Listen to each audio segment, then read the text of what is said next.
Estamos en Entre Noticias. Como les comentamos, este programa estará dedicado pues al cáncer porque el 4 de febrero se conmemoró el Día Mundial del Cáncer. ¿Qué buscamos? Diagnósticos tempranos, también hablar un poco sobre los avances y el tratamiento según el tipo de cáncer. Ya está en el estudio mi primera invitada, es la doctora Kenia Vivas, médico mastólogo. Doctora, bienvenida y buenos días. No, vale, muchas gracias por la invitación y muy feliz de estar aquí. Doctora, cáncer de mama, principal causa de muerte por cáncer en las Américas, cáncer en mujeres. ¿Cuáles son los factores de riesgo si hablamos de este tipo de cáncer? Bueno, es importante decir y que la gente conozca que no es un solo factor de riesgo, que es la suma de varios factores de riesgo. Entonces, la gente a veces cree que por no hacer una cosa o por tener una de esas tiene mayor riesgo o está predispuesta, y la verdad es que no, es una suma de muchas cosas. Entonces, siempre tenemos que tener presente que una dieta saludable nos va a ayudar. La paciente que hace ejercicio, cualquier actividad física, o sea, hacer ejercicio no es estar una hora metida en el gimnasio, es hacer una actividad que te permita, que te guste y que permita que la puedas mantener en el tiempo, porque si no te gusta no la vas a hacer, o va a ser un poco más difícil hacerla. Entonces, esas son importantes. Y bueno, además de cosas básicas como si tú tienes una buena alimentación y aparte tienes, o sea, haces actividad física, tu peso va a estar acorde a ti, porque acuérdense que el peso no es porque alguien pesa 50, yo tengo que pesar 50, eso varía de acuerdo a cada persona, y todas estas cosas van a ayudar a que todo nuestro cuerpo esté sano, por lo tanto el riesgo va a bajar un poco. Y eso es lo que necesitamos, que el riesgo esté lo más cercano a cero. Doctora, ¿hay un componente hereditario acá? Si hablamos de causas. Es una pregunta súper increíble, porque la gente cree que porque tienes, por ejemplo, a tu mamá o tu abuela, que usualmente es directo, ¿no? Tiene que ser un familiar directo, vas a tener cáncer. Y la verdad es que no es así. Hay un componente hereditario en muy poco porcentaje. Okay. El mayor porcentaje es que la enfermedad sea, digamos, aleatoria. Entonces, si tú tienes un familiar con cáncer de mama, hay que investigar a qué edad ese paciente tuvo cáncer de mama. Porque si estuvo menor a los 45 años ese diagnóstico, ahí tenemos la sospecha de que pudiese haber un componente hereditario. Entonces ahí sí ya se puede estudiar. Hay pruebas genéticas donde podemos saber si tenemos un gen específico, que es el BRCA1 y BRCA2, que yo le explico a mis pacientes que es así como una alcabala. Okay. ¿Sí? Entonces, si esa alcabala está dañada, pasan por ahí esas células que, digamos, tienen un pequeño defecto y la alcabala no las ve. Entonces ahí es donde empieza esta replicación que es descontrolada y puede venir el cáncer de mama, pero no necesariamente porque lo tuvo un familiar. Tenemos que tener esa alcabala, que es el BRCA1 y BRCA2, dañada, que no esté funcionando. Entonces, es importante que si tuviste un familiar con cáncer de mama, bueno, es importante que tú hagas tu seguimiento, como es importante para todo el mundo. Lo que no sabemos es si ese gen está dañado. Entonces, bueno, ahí le ponemos como un poquito más de lupa a que esa paciente empiece su control un poco más temprano, pero no necesariamente porque lo va a tener. Entonces, eso es importante porque la gente cree que sí es un componente hereditario fijo. Claro, y que se condiciona. Claro, se condiciona y que el porcentaje es muchísimo mayor, y la verdad es que no es así. ¿Cuáles son las señales que pueden indicarle a una mujer que algo no está bien y debe acudir a consulta? Ese es otro tema súper importante. El cáncer de mama usualmente, o sea, generalmente no duele. Y nosotros tenemos, digamos, una cultura que es bastante fuerte, que si no nos duele, no vamos al especialista. Así es. Entonces, como no hay dolor, entonces no vamos. Y vamos postergando ese control que nosotros, eso es lo que queremos, que ese control sea anual. Independientemente si hay dolor, si no hay dolor, si nos sentimos una pelotica o no, sino que ese control sea anual. Ahora, cuando ya tenemos señales, usualmente tiene la ventaja. Y eso es lo que yo siempre le digo a mis pacientes. Nunca podemos dejar que tenga la ventaja. La ventaja siempre tiene que estar de nuestro lado. Entonces, si ya tú te tocas una pelotica, paréntesis aquí, no todas las peloticas son cáncer, pero si tú te tocas algo, probablemente ya estamos tarde. Si ya la piel se puso roja en la mama, probablemente estamos tarde. Si ya tenemos piel de naranja, estamos tarde. Tarde significa que tiene ventaja, no significa que no hay nada que hacer. Y no es una sentencia. Y no es una sentencia. Simplemente tiene un poco de ventaja, entonces nosotros tenemos que acelerar un poquito para que esa ventaja sea lo más cortica posible, y luego que ya estemos ahí, como dicen por ahí, cabeza a cabeza, y luego que nosotros seamos los ganadores. Pero cuando ya tenemos señales es que va ganando, y eso no lo podemos permitir nunca. Como estamos apostando a la prevención, doctora, ¿cuáles son esos exámenes de rutina que nos debemos realizar anualmente, no? Anualmente. Ajá. Eso es importante. La mamografía empieza a partir de los 35 años. Ahí es donde tenemos que empezar a hacer nuestro control mamográfico y esto va a ir acompañado de la ecografía mamaria. Si tenemos menos de 35 años y dependiendo de varias cosas como si estamos sospechando un componente hereditario, tenemos ciertas condiciones específicas, ese control antes con ecografía mamaria. Y dependiendo de lo que nosotros veamos en esa ecografía y ese control y esos antecedentes que tenga esa paciente, podemos agregar otro tipo de estudios que podría ser la tomosíntesis, porque la mamografía no nos va a funcionar mucho, o dependiendo de otras cosas podemos agregar la resonancia magnética. Pero ¿cómo vamos a saber qué vamos a agregar y qué vamos a hacer? Esa paciente tiene que ir a la consulta. Claro. Entonces ahí ya nosotros vamos a saber cómo vamos a planificar el control de esa paciente. Entonces, digamos en resumen, a partir de los 35 años, mamografía más eco.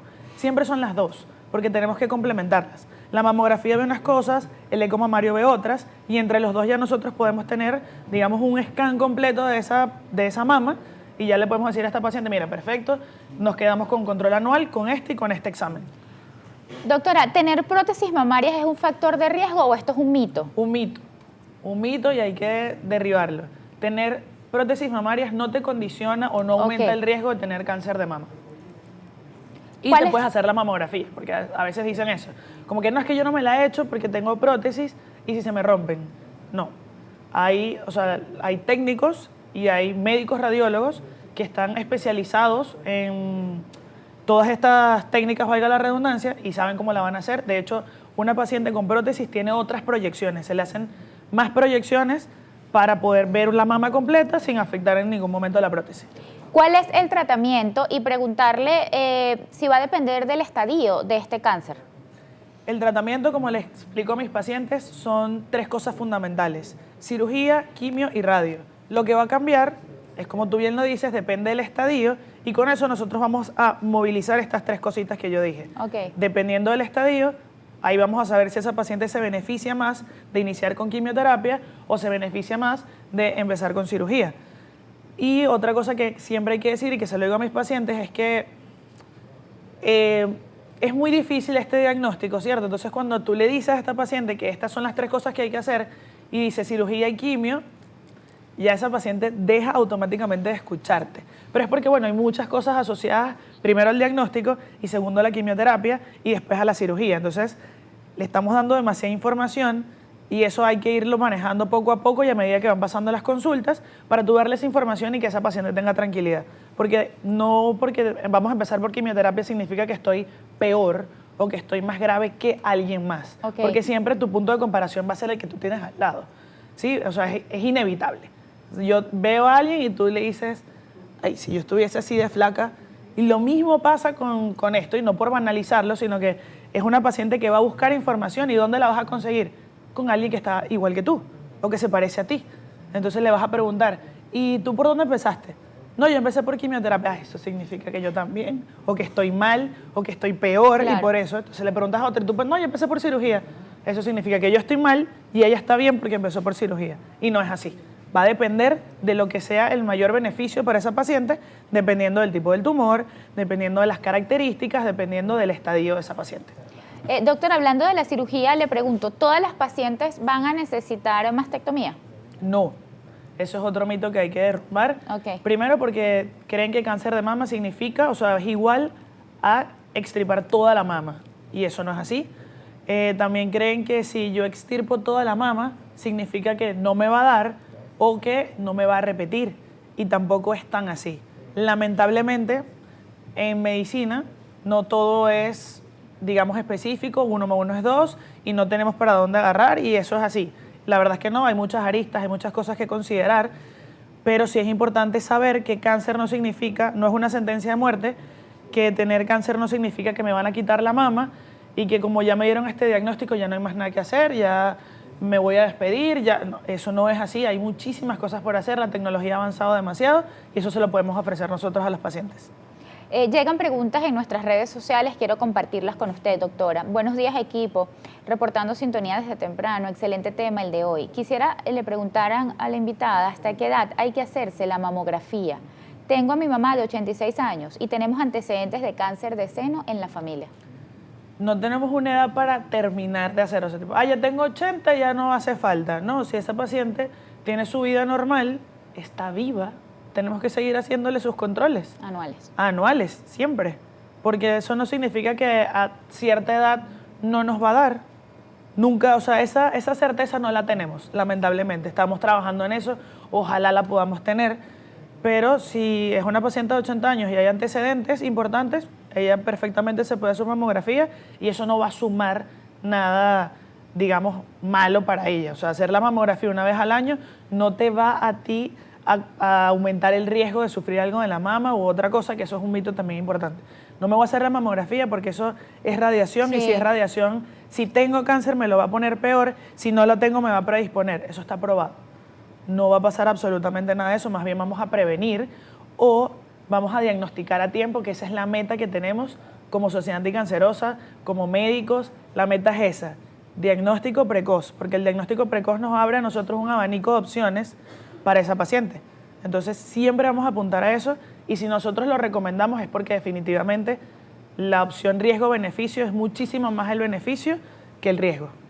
No, y la tranquilidad que da a la paciente someterse a estos chequeos de rutina anuales y que le digan que todo está bien, ¿no? Exactamente, porque llegan muy asustadas y le dices todo está bien y esa persona sale con una sonrisa en la cara y eso también es parte de nuestra misión. El señor Gómez Dennison, buenos días Beatriz, consúltale a la doctora, tengo un compañero de trabajo que le salió un cáncer en la tetilla, eso es bastante inusual, siempre se ve en la mujer cáncer de seno, ¿a qué se debe ese cáncer en el hombre? Es una pregunta bastante importante y hay que aclararla. A los hombres también le da cáncer de mama. Y la pregunta del por qué es porque los hombres también tienen tejido mamario. Simplemente es que tienen menos, muchísimo menos en comparación a las mujeres y eso se debe principalmente a las hormonas. Entonces los hombres tienen una hormona en específico y las mujeres tenemos 2 hormonas en específico. Entonces por eso en las mujeres hay más desarrollo de la glándula mamaria y en los hombres hay muchísimo menos, pero hay glándula mamaria. Entonces, donde hay glándula mamaria hay riesgo. Simplemente que, gracias a Dios, para los hombres es muchísimo más bajo el porcentaje de tener cáncer de mama. Pero, como todo en la vida, tiene sus pros y sus contras, el cáncer de mama en hombres es más agresivo que en mujeres. Entonces, un hombre que se palpe algo, y aquí es donde cambia lo importante o lo fundamental, es que un hombre sí nos sirve mucho el tócate, porque ellos no tienen casi tejido mamario. Okay. Entonces, es muchísimo más fácil identificar ese nodulito.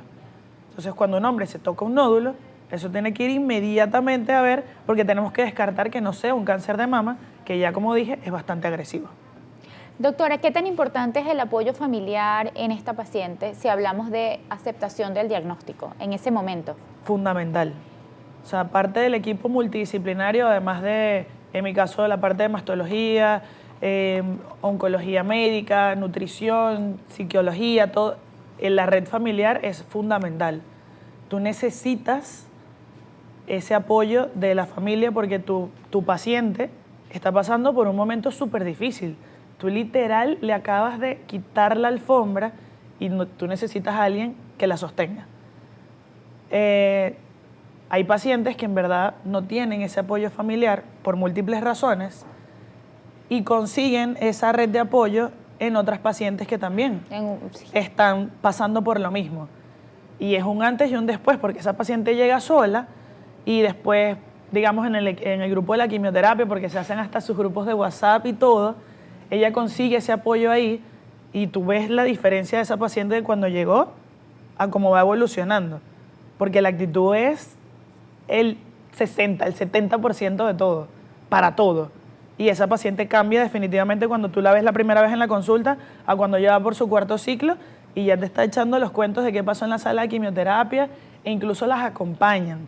O sea, si ella no tiene quien la acompañe, va otra paciente o va el hijo de la paciente. O sea, me llegó, eran como 7 abuelitas y entra la primera abuelita con él. Okay. Entonces él es el que ayuda y le dice, mira, pasó esto y le entrega los exámenes, no sé qué, chévere. Él sale con esa abuelita y entra otra abuela y él vuelve a entrar. Y entonces él otra vez con la carpeta, todos los exámenes y yo... yo no estoy entendiendo. Bueno, Ok. otra vez y vuelve otra abuela y le dice, anótame todo ahí en mi carpeta para que no se me olvide. Y yo no estoy entendiendo qué está Ok, pasando aquí. necesito saber. ¿Qué pasa? Y él dice, no, lo que pasa es que yo entré con mi mamá, que fue la primera. Y estas pero son sus amigas. Estas son sus amigas que no las pudieron acompañar. Entonces, bueno, yo soy el hijo putativo de todas. Y yo dije, no, ya, o sea, la calidad humana es demasiado grande para que tú, porque eso es un compromiso. Y tú tienes que tener fuerza para acompañar a tu mamá. Y aparte estás sacando fuerza y parte de tu corazón para acompañar a otras abuelitas que estaban solas. Y yo dije, no, de verdad los buenos somos más. Y el apoyo, como digo, lo que tú puedes aportar viene de tu espacio.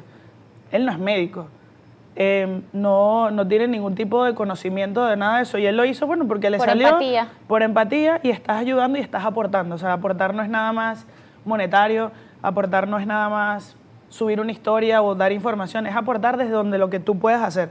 Y yo dije que él se ganó el cielo nada más ayudando a esas abuelitas. Vamos a seguir compartiendo mensajes a lo largo de todo el programa, pero es el turno de darle la bienvenida a mi segunda invitada, es la doctora Joana Arias, médico urólogo. Vamos a hablar con ella sobre el cáncer de próstata. Doctora, bienvenida.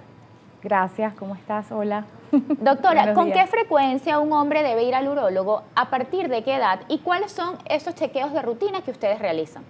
Bueno, cuando hablamos de próstata, cuando hablamos de cáncer de próstata, se plantea que la evaluación urológica debe ser a partir de los 45 años si el paciente tiene antecedentes. ¿Qué es antecedentes? Bueno, mira, yo tengo un papá que tuvo cáncer de próstata, un hermano que tuvo cáncer de próstata, un tío que tuvo cáncer de próstata, un familiar cercano, aumenta entonces la probabilidad y el control y la evaluación debe ser más temprano. Empezamos a los 45 años.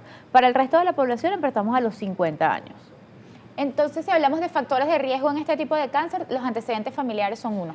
Cuando hablamos de factores de riesgo, los antecedentes familiares son uno y es uno de los más importantes porque es algo que no puedes modificar. O sea, cuando hablamos de factores de riesgo, hablamos de los que son modificables y los de no modificables, ¿ok? Y yo puedo, o sea, el paciente puede modificar el hábito tabáquico, que es un factor de riesgo importante, el cigarrillo, el alcohol, la obesidad, el sedentarismo, pero no podemos modificar la raza, por ejemplo, que en los pacientes morenos hay una mayor probabilidad de presentar cáncer de próstata con respecto al resto de la población, o no podemos modificar la genética. Entonces, es importante que tomemos en cuenta eso porque, bueno, si mi papá, mi hermano, mi tío tuvo cáncer de próstata, yo debo acudir de forma temprana a la consulta y a la evaluación. ¿Cuáles son esas señales que pueden indicarle a un hombre que algo no está bien? Bueno, eso es muy importante la pregunta porque no hay señales. ¿Okay? Es silencioso. El cáncer normalmente no duele y eso no es solo en cáncer de próstata, los cánceres no duelen. Okay. Cuando el cáncer duele es porque hay algo más, ¿ok? Entonces, ¿qué pasa? Que muchos pacientes asocian el cáncer con el crecimiento prostático y el crecimiento prostático sí produce síntomas, pero el crecimiento prostático es normal a partir de los 40 años. Entonces tú ves que el paciente acude a la consulta no porque quiera hacer un descarte de cáncer o un despistaje, sino porque, bueno, me paro de noche para orinar, pujo para orinar, cuando orino no orino completo, cuando tengo ganas de orinar tengo que salir corriendo porque tengo urgencia miccional. Y bueno, otras que sí son motivos de consulta más importantes, la disfunción eréctil, ya los pacientes cuando algo está pasando con la función sexual acuden sin pensarlo, y la presencia de sangre. Okay. La presencia de sangre en la orina o la presencia de la sangre en el eyaculado son signos de alarma que hacen que ellos acudan. Pero la realidad es que ellos deberían acudir de forma general una vez al año. Doctora, según su experiencia, ¿los hombres acuden de forma rutinaria a partir de los 45 años, como usted menciona, o esperan tener alguna de estas señales que ya usted mencionó para ir a su primera consulta con el urólogo? También preguntarle si van solos o generalmente es la esposa quien los motiva a asistir y lo acompaña además. Bueno, fíjate, normalmente hay un tema tabú. Sí. En Venezuela sí, hay un tema tabú hay que hablarlo. Y eso hay que decirlo. O sea, hay que decir, bueno, hay un tabú de que si yo voy al urólogo yo voy a perder la hombría. y entonces yo no voy a ir a ningún lado que me hagan absolutamente nada. Claro. Y yo siempre le digo a mis pacientes, bueno, ir a tu control y un tacto rectal no te va a hacer perder la hombría, pero sí te puede salvar la vida y eso es muy importante. Entonces, ha habido una modificación, sí, de la concientización y ahora vemos más pacientes. Ahora vemos que más regularmente se unen a las jornadas de despistaje. Y hay un movimiento, el Movember. Y está Movember, ¿ok? Nosotros tenemos en urología 3 fechas importantes, que es el 4 de febrero, por el Día de la Lucha contra el Cáncer. El 11 de junio es el Día de la Lucha contra el Cáncer de Próstata, pero además Movember es un movimiento por los distintos cánceres y otras enfermedades como la depresión y las enfermedades asociadas. Entonces, bueno, ha habido como un poco más de concientización, pero no es que ellos van voluntariamente. Normalmente van porque hay algún tipo de síntoma y nosotros entonces nos permite hacer el despistaje del cáncer. Igualmente, me parece súper importante lo de la familia, porque yo creo que un papel muy importante lo desarrollan las esposas. Las esposas, las hermanas, las hijas, las sobrinas, incluso las mamás. Yo tengo pacientes que van con su mamá. Que van con su mamá a la consulta, porque son ellas las que se encargan de hacer esa concientización y decirle, epa, no, esto funciona así, vamos a ir, vamos a tu control, no está pasando nada, no vas a perder la hombría, pero es necesario. ¿Son altas las tasas de supervivencia en hombres si se detecta en etapa inicial? Sí. La realidad es que el cáncer de próstata, cuando hablamos de números, 1 de cada 8 hombres va a presentar cáncer de próstata, ¿ok? Pero de ese porcentaje de pacientes, la probabilidad de mortalidad es muy baja si lo detectamos a tiempo. Hablamos de menos del 10%. Entonces, ¿cuáles son los pacientes que avanzan? Esos pacientes que no llegaron a tiempo. Por eso es tan importante que el paciente acuda, porque si hacemos una detección temprana, los procedimientos y los tratamientos, incluso la cirugía puede ser curativa. Y el cáncer de próstata es curable si se detecta a tiempo, efectivamente. ¿Cómo se diagnostica el cáncer de próstata? Ahora sí vamos a hablar de esa consulta o de esas varias consultas que se necesitan para decirle a un paciente que sufre de cáncer de próstata. Bueno, lo primero es que en el momento que el paciente acude a la consulta, le vamos a solicitar un antígeno prostático, que es un examen de sangre. ¿Ok? Ya con el examen de sangre en la mano, nosotros vamos a ver si hay alguna alteración de ese examen de sangre y vamos a combinar ese examen de sangre con la evaluación urológica y la evaluación prostática. Y es ahí donde pasamos al tacto rectal. Si vemos que hay una alteración del antígeno prostático o el tacto rectal, entonces vamos a plantear la posibilidad de hacer una biopsia prostática. Y es la biopsia prostática la que nos va a dar un diagnóstico, ¿ok? Hay otros estudios que se pueden hacer antes de la biopsia, como la resonancia magnética multiparamétrica de próstata, que nos dice si hay algún tipo de lesión sospechosa dentro de la próstata, que debe ser biopsiada, porque el diagnóstico definitivo siempre lo va a dar la biopsia. ¿En qué consiste el tratamiento, doctora? Una vez que se diagnostica. Bueno, hay distintos tipos de tratamientos según el tipo de cáncer. ¿Ok? El cáncer de próstata, hay cánceres que son autolimitados, que no tienen tendencia a progresar hacia una metástasis, y hay algunos que son mucho más agresivos. Entonces tú puedes pasar desde tratamiento farmacológico con bloqueos hormonales, puedes pasar a tratamientos quirúrgicos con una prostatectomía radical, bien sea abierta o robótica, y puedes asociar o pasar a un tratamiento de quimioterapia y radioterapia según el caso del paciente. ¿Qué nos hace falta en Venezuela? ¿Cómo lo ve usted? Porque bueno, si hablamos de 3 momentos importantes en cuanto a este tema de cáncer de próstata, pero esta campaña debería ser anual, siempre tenemos que tocar estos temas, incluso también en instituciones educativas, no esperar que se conmemoren ciertas fechas para hacer campaña.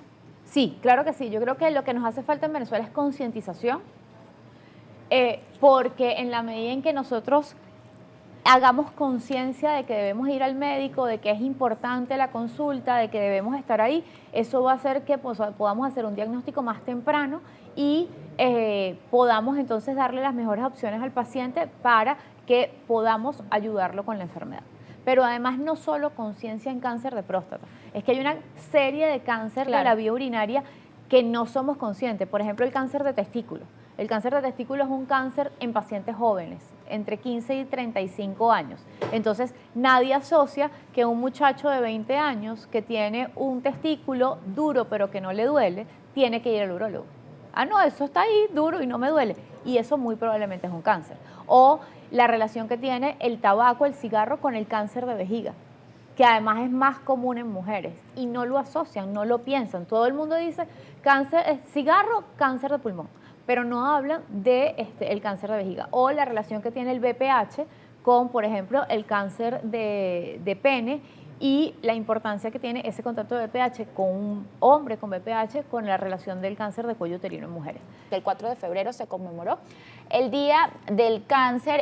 Bueno, ya tuvimos varios especialistas, tuvimos a la doctora uróloga, también a la médico mastólogo y ahora recibo al doctor Gabriel Pérez, médico ginecólogo. Doctor, bienvenido. Gracias por la invitación. Doctor, ¿cuáles son los tipos de cáncer que se pueden detectar en consulta ginecológica? Ok, es importante acotar, en el cáncer ginecológico abarca por lo menos unos 4 o 5 tipos de cánceres, donde tenemos que los más importantes son el de cuello uterino, seguido de ovario, endometrio, principalmente estos tipos de cáncer. Cada tipo de cáncer es diferente y tiene diversos métodos de diagnóstico y diversos pronósticos y tratamientos, ¿okay? Por lo cual no es un solo tipo de cáncer, sino son varios tipos en este caso. Por ejemplo, en el caso del cáncer de cuello uterino que usted menciona, ¿cuáles son esas señales de alarma? Sí, bueno, cuello uterino es importante porque sabemos que es la segunda causa de cáncer en las mujeres después de mama y causa una alta tasa todavía tenemos unas altas tasas de mortalidad por esta patología, ¿okay? Se estima más de 2.000 casos de muerte por año en Venezuela. Son altas. ¿Okay? Y lo importante es que en cuello uterino la mayoría de estos son prevenibles, ¿okay? Sabemos que podríamos prevenirlo, hacer una prevención primaria con una vacunación de VPH y una prevención secundaria con un diagnóstico precoz, ¿okay?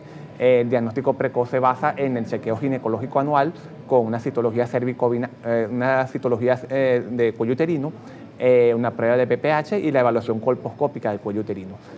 ¿Qué vamos a buscar nosotros en estas pruebas o en estos diagnósticos? Detectar lesiones preinvasoras, porque algo importante es que en el cáncer de cuello uterino, las lesiones preinvasoras, que son las lesiones que van a desarrollar un cuello uterino, pueden presentarse hasta 5 o 10 años antes de presentar el cáncer. Es decir, que si vamos regularmente a nuestra consulta y detectamos estas lesiones que son tratables y manejables, este paciente probablemente no vaya a desarrollar esta patología. Entonces radica en esa importancia de detectar no ya el cáncer, sino lesiones premalignas, ¿okay? Que son en su mayoría producidas por el virus del papiloma humano. Y en eso también radica la importancia de la vacunación. ¿Okay? Sabemos que la vacuna tiene una alta tasa de curación, una alta tasa de prevención, digamos, para este cáncer, y una vacunación masiva prácticamente podría eliminar este tipo de cáncer. Con respecto a la vacuna, ¿desde qué edad podemos recibirla? Lo ideal, colocar la vacuna de VPH es colocarla entre los 9 y los 15 años. ¿Okay? Sin embargo, está indicada hasta con los 45 años o 26 años, pero lo ideal es colocar a esa población que todavía no ha iniciado sus relaciones sexuales, de cuál es más efectiva la vacunación. Vacunando incluso gran parte de la población, sobre todo niñas, aunque se incluyen niñas y niños, entre los 9 y los 15 años, se estima que podría prácticamente eliminarse este cáncer de cuello uterino. Si empezamos en la niñez, ¿es una sola vacuna? Generalmente se incluyen 2 dosis, sin embargo ya casualmente para diciembre del año pasado, hace un mes, se publicó un estudio bastante importante que demostró que aunque sea una dosis, tiene unas altas tasas de efectividad.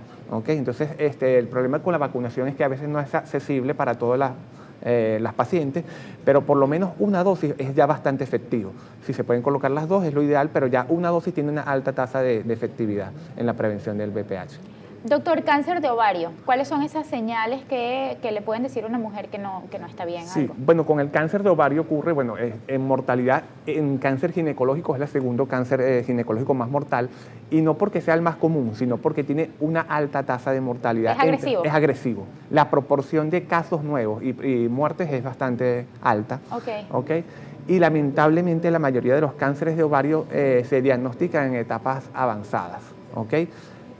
Porque es un cáncer que no suele dar síntomas o signos de forma precoz.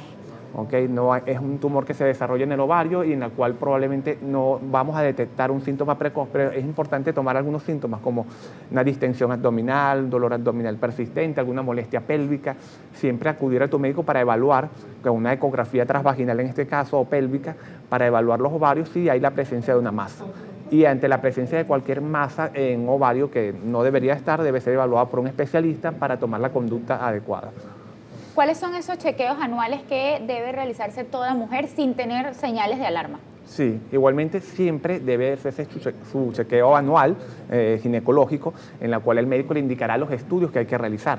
¿Okay? ¿Citología es obligatoria? Sí, citología debería ser obligatorio, Ok. sin embargo, bueno, la periodicidad de la citología puede variar de una mujer a otra, o sea, la periodicidad hablo cada cuánto se hace, pero sí, o sea, recomendamos que por lo menos se haga cada 3 años o anualmente, que es lo ideal. Y sobre todo la evaluación anual, porque no solamente es la citología, sino el chequear el cuello uterino con una colposcopia y ver si hay alguna lesión de sospecha. Y de acuerdo a eso, tomar algún tipo de conducta.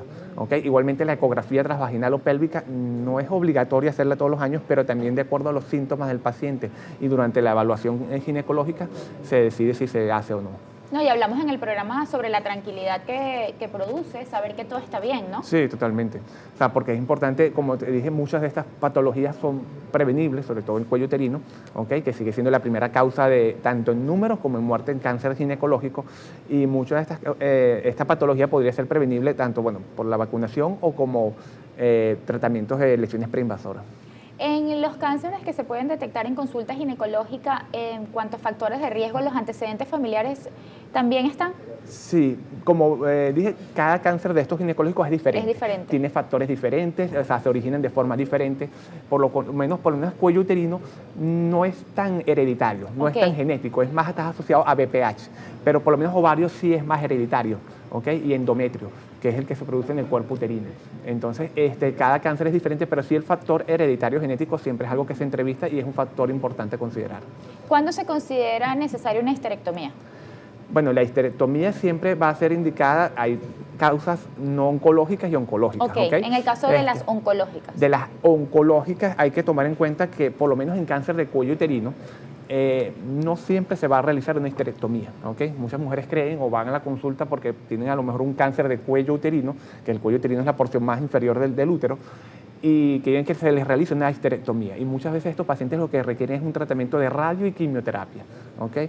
Solamente en casos de enfermedad precoz, una histerectomía, en este caso tiene que ser una histerectomía radical, no es cualquier histerectomía, una histerectomía donde se extiende más hacia los tejidos de la pelvis y se sacan algunos ganglios, por lo cual es importante llevar siempre un diagnóstico adecuado, porque a veces a los pacientes se les realiza una histerectomía por un diagnóstico oncológico y no era el tipo de histerectomía que tienen que realizarse. Por eso ahí radica la importancia de una evaluación y un diagnóstico adecuado de la patología que tiene el paciente. ¿Okay? Y en casos por lo menos de cáncer de útero, de endometrio, también es realizado una histerectomía. En ese caso, sí, la mayoría de los pacientes con cáncer de endometrio van a requerir un tratamiento quirúrgico con una histerectomía y resección de los ovarios. Y para cánceres de ovarios también generalmente se les hace una resección de los ovarios con el útero, más la enfermedad que es visible. Pero lo importante es que cada patología es diferente. Pues.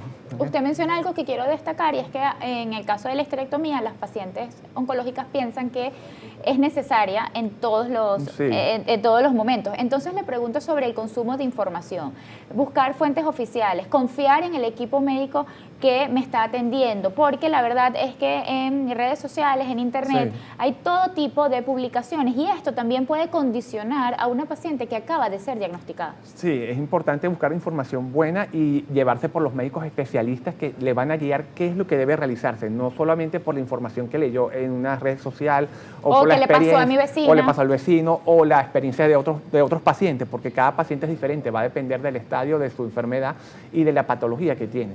¿Okay? Y es fundamental porque un tratamiento mal realizado puede influir en el pronóstico y la curación de esta enfermedad. El tratamiento inicial es fundamental realizarlo adecuadamente. ¿Okay? Una paciente que tenía una indicación de por lo menos de radio y quimioterapia para un cáncer de cuello uterino y fue operada, ese paciente probablemente no solamente no se va a curar, sino que puede ir peor. ¿Okay? Entonces es importante la evaluación por un especialista adecuado en estos casos. Doctor, según su experiencia, ¿cuáles son los principales miedos que refieren las pacientes que acaban de ser diagnosticadas? Bueno, como todo siempre la palabra pues cáncer requiere les da un gran temor porque piensan que es una patología que no puede curarse o porque tienen experiencias o informaciones de que van a tener dolor o va a haber una enfermedad que no los va a llevar a la muerte. Y siempre hay que tomar en cuenta que cada caso es diferente, ¿ok? Lo importante es guiarse en un buen diagnóstico y seguir los pasos para hacer el mejor tratamiento, ¿ok? Hay miedos a no poder curarse o miedos al tratamiento, por si todo es una cirugía o si es una radioquimioterapia, igualmente hay temores sobre cómo son los efectos secundarios que puede llevar o cómo voy a quedar, si voy a poder curarme totalmente de esta enfermedad. Y siempre, bueno, lo importante es, como yo le digo, no ser, digamos, negativo en esto, sino enfocarse en la solución, buscando la solución de, bueno, primero tratar de llevar una prevención y si aparece la enfermedad, seguir los pasos adecuados para tratar de superarla. En redes sociales también vamos a compartir las inquietudes que ustedes tengan sobre el cáncer. Ahora sí, recibo a la doctora Silvia Benítez, ella es médico gastroenteróloga. Doctora, bienvenida y buenos días. Muchísimas gracias por la invitación. Doctora, ¿a qué se hace referencia cuando se habla de cáncer gastrointestinal? Bueno, el cáncer gastrointestinal es todo aquel cáncer que está ubicado en cualquier punto del tracto digestivo. Y empezando que el tracto digestivo es extenso, va desde la unión de la faringe con el esófago hasta el esfínter anal externo. Y son, pues, básicamente tubos, órganos huecos por donde va el alimento. Entonces, cualquier punto de ese tracto digestivo puede ser asiento del cáncer del tracto gastrointestinal. Al tracto gastrointestinal también le corresponde el páncreas, el hígado, la vesícula biliar y las vías digestivas, las vías biliares, porque tienen un drenaje y forman parte principal en lo que es el proceso digestivo. ¿Cuáles son los tipos de cáncer más comunes? Yo diría que en la actualidad el cáncer de colon es el cáncer más frecuente y al cual estamos tratando de que las campañas lleguen, porque es un cáncer que se espera que para el 2040 haya un 60% de incremento en la cantidad de pacientes afectados. La proyección es alta. Es muy alta la proyección. Lo que debe quedar claro al público es que la mayoría de los cánceres del tracto gastrointestinal sí son muy influenciables por los factores externos. Aquí sí va a ser importante la dieta, el peso, el sedentarismo, el sueño, la calidad de la flora intestinal y sobre todo lo que la persona ingiere. Es un cáncer altamente relacionado con ingesta de carnes rojas, alimentos ultraprocesados, poca ingesta de agua, vegetales o frutas, que actualmente se está viendo mermada en el consumo de la población. Según su experiencia y por la cantidad de casos que llegan a su consulta, ¿el venezolano necesita mejorar sus hábitos alimenticios? Totalmente. Yo creo que está claro el dicho de que eres lo que comes. Realmente en la actualidad hay un incremento en la ingesta de alimentos ultraprocesados, comidas rápidas. Desde edades tempranas. Desde edades tempranas, que parece que es más fácil resolverlo con comidas rápidas, a consecuencias pues después tardías que pues pueden complicar la salud y desde temprano. Y la alta ingesta de azúcares o de carbohidratos, sobre todo en horarios nocturnos. ¿Cuáles son esos primeros síntomas que pueden indicarle a un paciente que algo no está bien? Lo ideal es que el paciente no llegue a tener síntomas. Nosotros insistimos en que para cáncer es necesaria estrictamente la prevención. El paciente debe acudir a sus primeras consultas con el gastroenterólogo a partir de los 45 años si está totalmente asintomático y si no tiene ningún síntoma o antecedentes familiares de cáncer gástrico, cáncer de colon, porque ahí las pesquisas debiesen comenzar antes.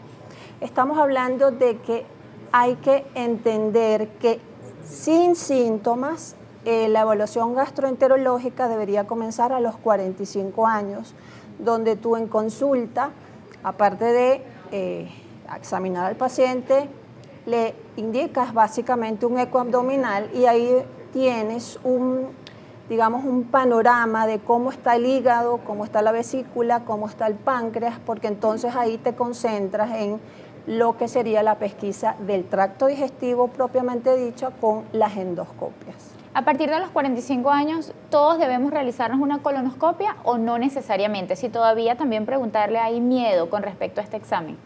La endoscopia gastrointestinal es mandatoria a los 45 años. Te explico por qué. Porque la mayoría de estos cánceres del tracto digestivo tienen un pico de edad que es a partir de los 55. Cuando tú haces una pesquisa a los 45 años, sabes si el paciente tiene alguna lesión premaligna que puedas solucionar antes de que haga el debut del cáncer, que se estipula aproximadamente 10 años después. ¿También el tracto digestivo se puede ver afectado por bacterias, doctora? Sí.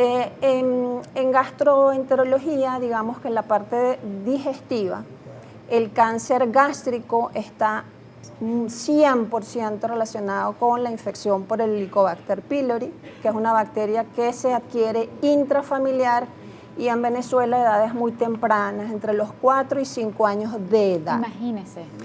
Y el cáncer de ano, pues también está básicamente asociada al virus de VPH.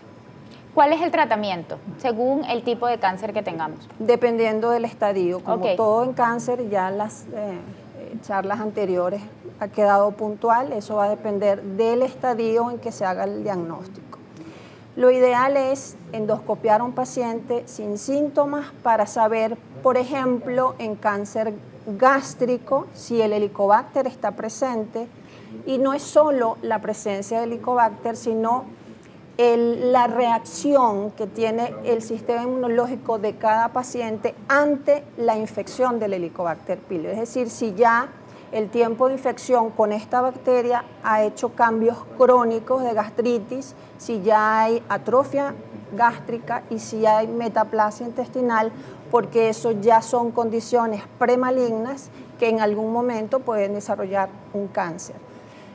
Lo ideal es erradicar el Helicobacter pylori, el paciente que lo tenga en el momento del diagnóstico, para evitar este cancerígeno que está reconocido por la Organización Mundial de la Salud como el único elemento, microbiano que es capaz de producir cáncer. Sabemos que el pronóstico y la tasa de supervivencia va a depender del estadio en el que se detecte, pero quisiera preguntarle si en el caso del cáncer que se puede detectar gastrointestinal, la tasa de supervivencia es alta. Claro. en diagnósticos tempranos, que hacia allá vamos, hacia la prevención.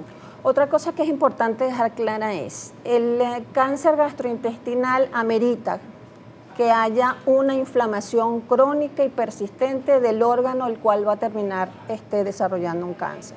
Una esofagitis crónica por reflujo, una gastritis crónica con cambios atróficos, una hepatitis crónica, una colecistitis crónica. Entonces, en este cuadro inflamatorio y crónico es donde generalmente se monta la lesión maligna. El único órgano donde generalmente está sano y el desarrollo del cáncer es de una lesión muy puntual, como son los pólipos, es el colon. Por eso el colon debe verse también a los 45 años. A los 45 años hace una colonoscopia completa, con una preparación adecuada, con un equipo de tecnología también de las tecnologías actuales que le ayudan a uno a mejorar el diagnóstico de las lesiones. Puedes detectar lesiones pequeñas, las puedes retirar y con eso cortas el ciclo del cáncer de colon. Doctora, hablábamos con sus colegas anteriores sobre la importancia del apoyo familiar, pero a usted le quiero preguntar sobre la importancia de que este paciente que acaba de ser diagnosticado cuente también con un psico-oncólogo. Sí, nosotros siempre tratamos de que el paciente sea evaluado en conjunto con otras especialidades porque el apoyo es fundamental. Importante que el paciente se sienta entendido. Las consultas son para educar, además. Y cuando uno da ese tipo de diagnóstico no puede dejar al paciente solo, ¿sí? Lo único importante es que el paciente debe entender que no se preocupe, que el paso siguiente es ocuparse del diagnóstico que acaban de hacer. Siempre el apoyo psicológico es importante y sobre todo en cáncer, por la parte de la autonomía del sistema nervioso central sobre el tracto digestivo. Ya todos habrán oído que el tracto digestivo es el segundo cerebro y el primer cerebro, pues el que ya todos conocemos. Entonces están muy conectados sobre el sentimiento, la sensación de angustia, la ansiedad que puede condicionar aún más o empeorar los cuadros de malignidad del tracto digestivo. Para finalizar, quisiera que volviera a destacar la importancia de cuidar nuestra alimentación y nuestro estilo de vida. Correcto. Si vamos a dar recomendaciones, yo creo que lo ideal para el tracto gastrointestinal es su primera consulta para su eco abdominal, gastroscopia y colonoscopia con un paciente totalmente asintomático para poder hacer pesquisa y establecer cuál es el riesgo para cáncer gástrico, esofágico o de colon que pueda tener este paciente. Pero importante para el tracto digestivo, no fumar, no alcohol, no exceso de alimentos ultraprocesados, carnes rojas, frituras.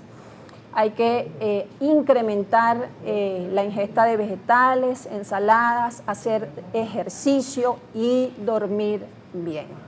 Llega una pregunta en nuestras redes sociales y quiero compartirlas con usted antes de que se vaya. Buenos días, mi esposo sufre de colon irritable desde niño. Ya tiene 46 años y muchas comidas son detonantes. Siento que abusa de agua con bicarbonato y omeprazol. ¿Tiene esto algún efecto negativo? Fíjate, el colon irritable no es un diagnóstico de niños, es un diagnóstico de la edad adulta. ¿Okay? Estos pacientes deben ser evaluados porque a veces lo que hay son parasitosis, a veces hay un diagnóstico que se pierde mucho, el paciente lo catalogan como síndrome de intestino irritable, que es la enfermedad celíaca, sobre todo si viene desde la infancia. El omeprazol o los sucedáneos son medicamentos que no se deben usar de forma crónica y deben ser iniciados y suspendidos por el médico que lo indica por tiempos cortos. El bicarbonato yo no recomiendo que se use de forma autónoma, sino que sea indicado y la forma como tomarlo hay que descartar que no haya patología renal porque se puede alterar. De mis entrevistadas es la señora Pilar Rodríguez, licenciada en Educación y además coordinadora del Departamento de Prevención de la Sociedad Anticancerosa de Venezuela. Señora Pilar, bienvenida y buenos días. ¿Cuál es el servicio que brinda la Sociedad Anticancerosa de Venezuela? Mira, la Sociedad Anticancerosa de Venezuela ya tiene 77 años de creación, o sea que llevamos una larga data trabajando el cáncer y trabajando sobre todo lo que es educar y prevenir. Cuando nosotros educamos a la población, logramos revertir muchísimos de los procesos de enfermedad que podemos tener después a lo largo de nuestras vidas. Te explico por qué. Los pilares fundamentales, entonces, como te decía, de la sociedad son educación, prevención y después el control. Nosotros dentro del Departamento de Educación intentamos que desde los más pequeños, desde los niños de preescolar, puedan ir haciendo hábitos saludables en su vida para luego ser adolescentes y adultos más sanos. ¿Okay? Y te explico un poquito porque desde chiquitos nosotros tenemos un programa que se llama La Lonchera de mi hijo. ¿Okay? En La Lonchera de mi hijo nosotros visitamos escuelas preescolares donde a los niños chiquitos, por supuesto, no les hablamos de cáncer, pero sí les hablamos de sana nutrición, hábitos de buena alimentación. Es lo que hablaba la doctora. Hablamos de ejercicio, hablamos de la ingesta de agua, ¿ok? Y con los niños es muy fácil. Con los niños es muy fácil educar, los niños entienden, los niños viven ese proceso. Pero entonces en La Lonchera de mi hijo también va el adulto, porque el adulto es el que realmente le da los alimentos a los niños. Y nuestra población adulta, tantos maestros como muchas veces padres y representantes, no están formados o sus capacidades X no les permite brindar las mejores oportunidades a los niños. Claro, algunas veces es el mismo desconocimiento. El mismo desconocimiento, lo mismo que yo he vivido, lo sigo transmitiendo a mis niños. Patrones. Repito mis patrones. Entonces, ¿cuál es la idea de nosotros? Bueno, que dentro del núcleo familiar se haga todo una prevención, ¿ok? Y los niños pequeños empiecen. Eso es una de las áreas en educación. Por supuesto tenemos, nosotros trabajamos prevención. El cáncer, nuestro lema es, el cáncer no es sinónimo de muerte, ¿ok? Una detención temprana salva vidas. Entonces, nosotros indicamos, como venían diciendo los médicos que me precedieron toda la mañana, que lo principal es el chequeo anual. Lo principal es conocer mi cuerpo, lo principal es saber mi herencia, conocer mi herencia, porque hay enfermedades que son prevenibles, ¿okay? Prevenibles con hábitos saludables, prevenibles con condiciones que me permitan mejorar mi salud física, ¿ok? Y eso empieza desde tempranas edades. Nosotros lo queremos hacer desde tempranas edades. Además de estas campañas que ya usted mencionaba, estaban orientadas, bueno, a la niñez, también a los padres de estos niños y a los maestros. ¿A dónde más se dirigen ustedes? Digamos, cuando queremos hablar de la importancia de los chequeos anuales, ¿con qué población trabajan ustedes? Por ejemplo, ¿pueden trabajar con empresas? ¿Pueden trabajar con pacientes que no necesariamente sean oncológicos? ¿A dónde se dirigen estas charlas? Sí, fíjate, es bien importante para nosotros poder tener estos espacios. Alianzas, ok. Y tener estos espacios de difusión, porque nosotros llevamos campañas mensuales. Ok. El cáncer no es nada más febrero porque es el Día Mundial del Cáncer, o el cáncer no es nada más octubre porque es el Día de Cáncer de Mama, o Movember en noviembre por salud masculina, sino que el cáncer es todo el año.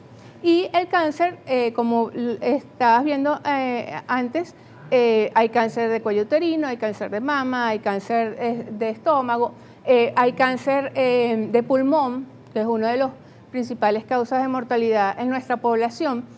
Entonces, mensualmente se conmemora uno de esos tipos de cáncer. Y nosotros, dentro de la Sociedad Anticancerosa de Venezuela, tenemos más de 20 especialidades médicas para prevención y para tratamiento. Entonces, nuestros especialistas o nosotros intentamos que la población esté consciente de que los chequeos deben hacerse, de que mensualmente podemos estar trabajando algún tipo de cáncer. Y lo que tú me decías, con empresas, nosotros vamos a charlas en empresas, vamos a charlas en instituciones, a centros educativos, por ejemplo, cuando es cáncer de pulmón, hablar de lo que es el tabaco, lo que es ahora otro tipo de, no tabaco, cigarrillos, sino los vapers. Sí. Entonces, toda esa información es importante llevarla a la población para que la población cambie, para que la población entienda que un diagnóstico de cáncer puede ser evitable con unas ciertas condiciones. Claro, hay otros tipos de cáncer que no, ya te lo decían los especialistas, pero es muy importante la prevención. Generalmente la persona que llega a la Sociedad Anticancerosa está motivada por estas charlas preventivas o llegan con un diagnóstico y entonces ustedes según lo refieren con las distintas especialidades que tienen. Vamos a hablar sobre quizás ese equipo médico y ese acompañamiento que ustedes brindan. Nosotros queremos que la población llegue antes del diagnóstico. Ese es el deber ser. Nosotros como personas es lo que deberíamos tratar en nuestras posibilidades, ¿okay? Llegar antes, porque de hecho se llama clínica de prevención. Nosotros allí tenemos, como te decía, más de 20 especialidades de la parte mastológica, ginecológica, de piel, gastro, tenemos la parte de nutricional, una gran variedad de servicios, y la idea es que nosotros, población, entendamos que tenemos que ir a hacer nuestros chequeos. A partir de los 25 años, toda mujer debe ir a hacerse su chequeo de mamas. Si bien no le van a hacer una mamografía, según los antecedentes que pudiera tener, empezamos con el eco. Y como te decía el doctor, la vacuna del VPH. Entonces, nuestras adolescentes deben ir al ginecólogo. Nuestros hombres deben ir a un médico. ¿Cuándo va un hombre a un médico? Cuando ya tiene un dolor, Sí, cuando ya tiene, lo comentaba la doctora. cuando ya tiene algún síntoma. No, si tú vas antes, haces tus chequeos, haces tus exámenes, los llevas puntualmente, anualmente, vas a detectar a tiempo, y el detectar a tiempo es mucho más fácil, la curación y el pronóstico es mucho más grande. La última parte de este programa Entre Noticias dedicado al cáncer, llegan algunas preguntas para nuestra invitada, es la licenciada Pilar Rodríguez, coordinadora del Departamento de Educación de la Sociedad Anticancerosa de Venezuela. Voy a leerlas para usted. Buenos días, excelente programa. ¿Qué avances tecnológicos hay en la actualidad que permitan combatir el cáncer? Ok, te cuento, en la Clínica de Prevención del Cáncer ya tenemos equipos de alta tecnología, tenemos equipos con inteligencia artificial. Qué lástima que no lo preguntaron antes, porque en gastro hay un equipo nuevo. De última generación. De última generación. Y esta semana llegó también un equipo para ecos, para ecografías, con inteligencia artificial. Entonces eso permite a los médicos todavía una visión más profunda y ver o detectar cualquier lesión a tiempo y de manera que a lo mejor en la vista humana pudiera pasarse por ser más microscópica. Entonces, dentro de la Clínica de Prevención del Cáncer, que queda allí en el centro, en Canónigos Esperanza número 42, donde está el 6CPC, la esquina de la pelota, 2 cuadras subiendo hacia el Ávila, tenemos muy buenos especialistas y tenemos muy buenos equipos de alta generación. Te cuento algo, es una casita que a lo mejor parece muy pequeña, que parece muy modesta, pero cuando entras vas a ver la alta calidad que allí tenemos. No, y qué importante es que los pacientes venezolanos sepan que en el país contamos con la última tecnología. Sí. Llega otro comentario. Beatriz, interesante la entrevistada Pilar, lo que ella plantea y hace con sus charlas desde la Sociedad Anticancerosa. ¿Qué opina ella de que en los centros educativos desde primaria existe una materia de alimentación y extienda estas prevenciones desde temprana edad? Es que debe ser así, debería ser así, para alimentación, para ejercicios sanos, para autocuidado. Muchas veces llegamos a la adolescencia, llegamos a la adultez y hemos hecho muchas cosas mal, porque no nos enseñaron a hacerlas, no nos enseñaron a comer de la manera adecuada. Nosotros decíamos, o vemos en las escuelas, por ejemplo, niños que en las escuelas comen bien, el plato alimentario que les dan en las escuelas, y cuando llegan a la casa las madres te dicen, es que mi hijo no come verduras, mi hijo no come frutas. Y en el colegio se come todo lo que le ponen. Come todo. Entonces hay mecanismos, uno como educador, uno le puede orientar a esa madre para hacer que el niño, esos mismos hábitos que está recibiendo en el colegio, deben ser después impulsados y llevados a cabo en la casa. También nos llega un comentario del señor Luis Durán 5, excelente programa de prevención y tratamiento del cáncer. Felicitaciones al equipo técnico y de producción. Qué bueno. Gracias, señor Luis. Licenciada, ¿cuál es el protocolo cuando llega un paciente a la Sociedad Anticancerosa? Ustedes, por ejemplo, manejan consultas a bajo costo. ¿Cuáles son las ventajas de formar parte de la Sociedad Anticancerosa? ¿Hay alianzas con médicos? Claro, nuestras consultas tienen un costo.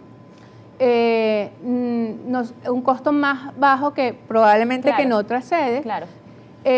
¿Cuál es la idea y por qué nosotros también venimos hoy al programa? Porque necesitamos aliados, necesitamos empresas, necesitamos personas que vean que la prevención es un factor importante para después prevenir altas enfermedades. El cáncer es una enfermedad muy costosa, es una enfermedad muy larga, y si puede ser prevenible, pues esos costos y ese tiempo se acortan, ¿no? Entonces, nosotros dentro de la clínica tenemos los especialistas, la persona entra por lo general por alguna dolencia, que es lo que nosotros no quisiéramos, claro, sino que la gente fuera a su chequeo anual, voy al ginecólogo, voy al mastólogo, voy a lo mejor al médico internista y el médico internista me guía. ¿Y esos chequeos anuales también se pueden canalizar con el equipo médico que ustedes tienen? Totalmente. Nosotros en el área de ginecología tenemos todo el servicio ginecológico, en el área de mastología tenemos especies de combo donde la persona va a mastología, allí le realizan su eco mamario, le realizan su mamografía y ya lo ve el médico. ¿Ok? Entonces, en una misma consulta hay 3 especialistas que están viendo, porque el eco te lo hace una persona, la mamografía te lo hace otro, y puede haber hasta una consulta simultánea para ver a ese paciente según lo que requiera. En el área de ginecología, en el área de urología como vimos. Y en gastro, bueno, tenemos un equipo de colonoscopia, como te decía, de inteligencia artificial, súper moderno.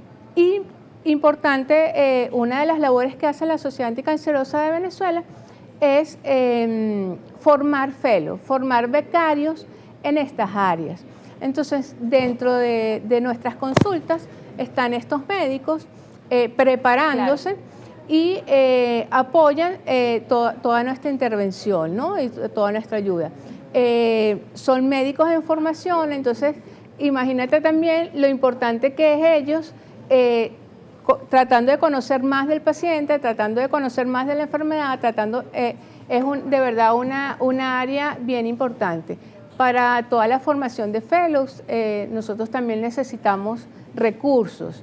Entonces ahí es cuando llamamos a las empresas privadas, llevamos a los diferentes organismos a que se involucren con nosotros, sean aliados de nosotros. Justamente, y jugamos juntos. Eso le iba a preguntar, cuando usted dice, bueno, necesitamos aliados de la empresa privada, aliados también como voluntariado, ¿tienen un voluntariado allí? Sí, nuestros voluntarios por lo general son pacientes que estuvieron, claro, con nosotros. Y se quedan conectados y se quedan con nosotros. Nosotros tenemos una labor durante todo el año de dar a conocer la enfermedad, pero de dar a conocer la enfermedad desde la visión de ese paciente que ya la vivió.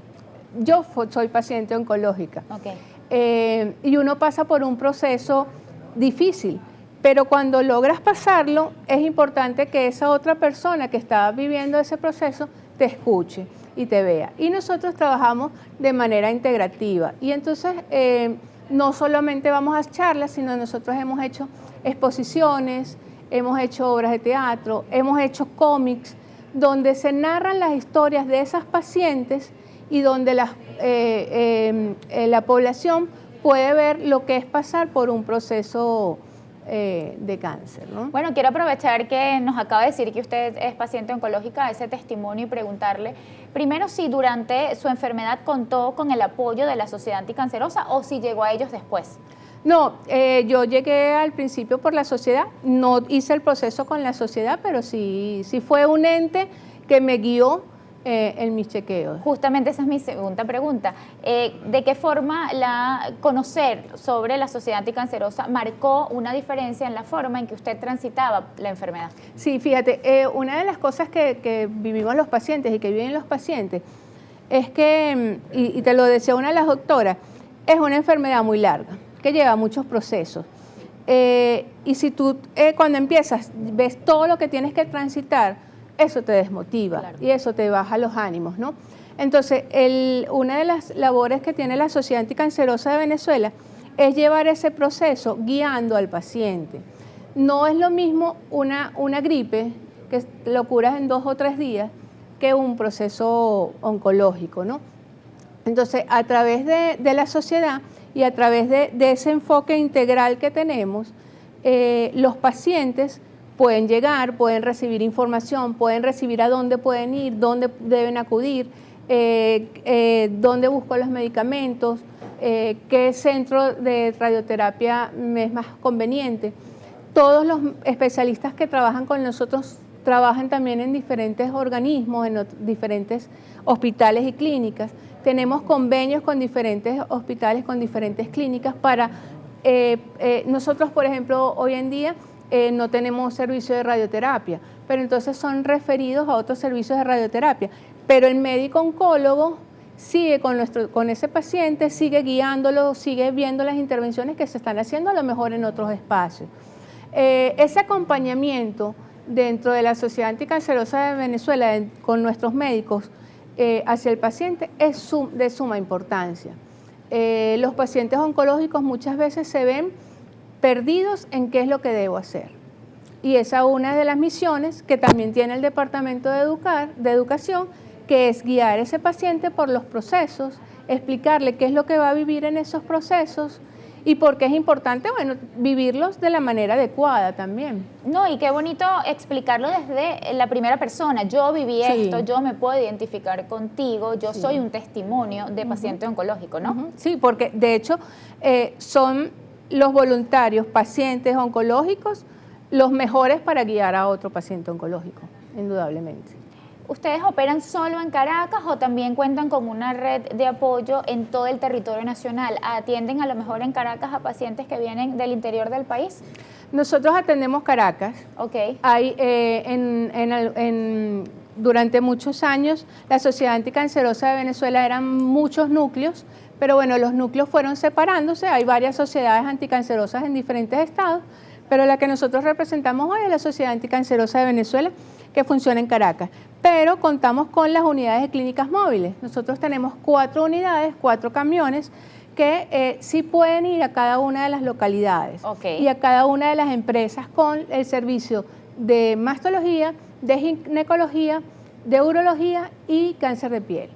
Muchísimas gracias, licenciada, por acompañarnos hoy. Por favor, gracias todas a las ustedes. coordenadas que necesitamos sobre la Sociedad Anticancerosa. Mira, importantísimo, nuestro Instagram, allí tienes toda la información. Dentro de nuestra página web tienes información para pacientes, tienes información de la lonchera de mi hijo, de Cáncer Venezuela y ayuda al paciente oncológico. Allí estaremos con gusto respondiendo, nos escriben por Instagram y seguramente rapidito les escribimos. Gracias.